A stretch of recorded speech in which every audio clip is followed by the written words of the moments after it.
Hello mga guys, update mga guys sa ginawa kong spin dryer. Ayan mga guys yung yung pauso ko, ang original yan mga guys, ganyan lang. Ganyan lang yan mga guys, diba? Dito yung pinaka dryer, ito salpak ito. Pero sa akin mga guys, meron akong nauso natakip ng motor, kaya kahit pa paano mga guys, may tubig dito na tumutulo dito, tumatalsik dito sa motor, o di kaya tumutulo, ligtas pa rin siya mga guys. Kumbaga ang titira sa kanya mga guys, pawis na lang. Pero pag tubig, ligtas na siya mga guys, protektado na siya mga guys. Iwan ko kung anong tawag nitong itong lalagay ko para man itong pang sahig, pandikit sa sahig. Ayun mga guys, mamaya mga guys, naputol yung video ko kanina. Gusto ko sana tuloy-tuloy, problema napindot ko mga guys, kaya video uli mga guys. Ito mga guys, sinubukan ko na to, umikot naman, successful na. Ang gagawin ko ngayon mga guys, ikabit ko na lang itong kaha niya ito, tapos babalikan ko yung mga guys. Successful na, pwede na mga guys, mga sangalangan ng labahan.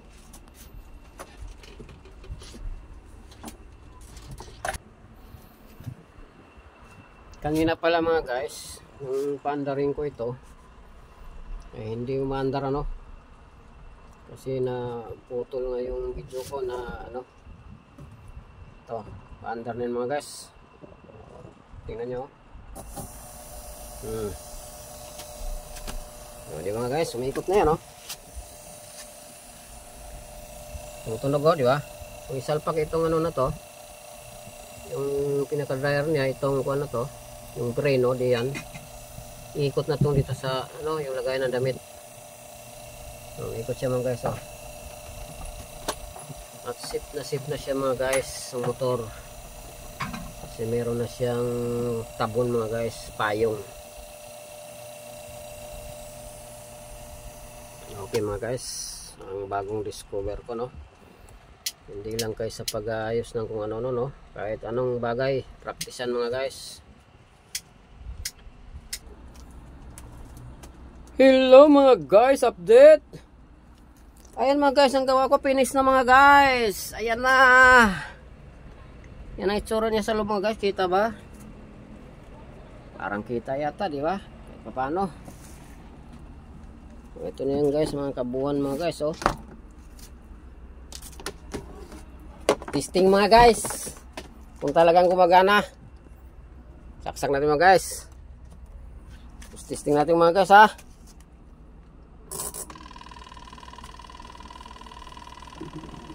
gumagana na mga guys, umikot na, nanginginig na mga guys, ayun. Ganun lang pala kadali mag-repair ng mga guys, mga rice cooker mga guys. Daanan natin yan pag may sira akong rice cooker. Ito mga guys, pag nasira ito, ako na din mag-repair niyan. Hindi pa nasira hintayin ko masira yan.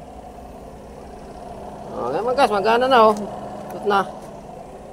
Di ba? Ikot mga guys, walang preno to mga guys, kaya tuloy-tuloy ng ikot.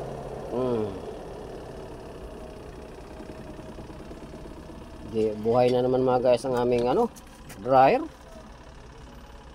Hirap kami mga guys nung masira ito, isang linggong nakalipas. Bawat laban namin sampay, ang hirap mga guys, kasi hindi naman to probinsya mga guys. Pagkatapos sampay, bilad doon sa araw, sampayan dito mga guys, Manila. Pambihira lang mga sampayan dito mga guys. Bahay dito dikit-dikit, kaya kailangan talaga mga guys ang dryer. Nasira to mga guys, mga isang linggo na nakalipas. Ang hirap mga guys, lalo na may estudyante ka, maglalaba araw-araw. Ang hirap mga guys, lalo na kung may bibi ka. Ang hirap mga guys, kaya sinikap kong ayusin to. Ngayon guys, okay na. Ang tanong dito mga guys, kung makakatuyo ba ito ng labahan, yun ang tanong kay bagong gawa lang ito mga guys. Sige mga guys, salamat sa panonood mga guys. God bless you.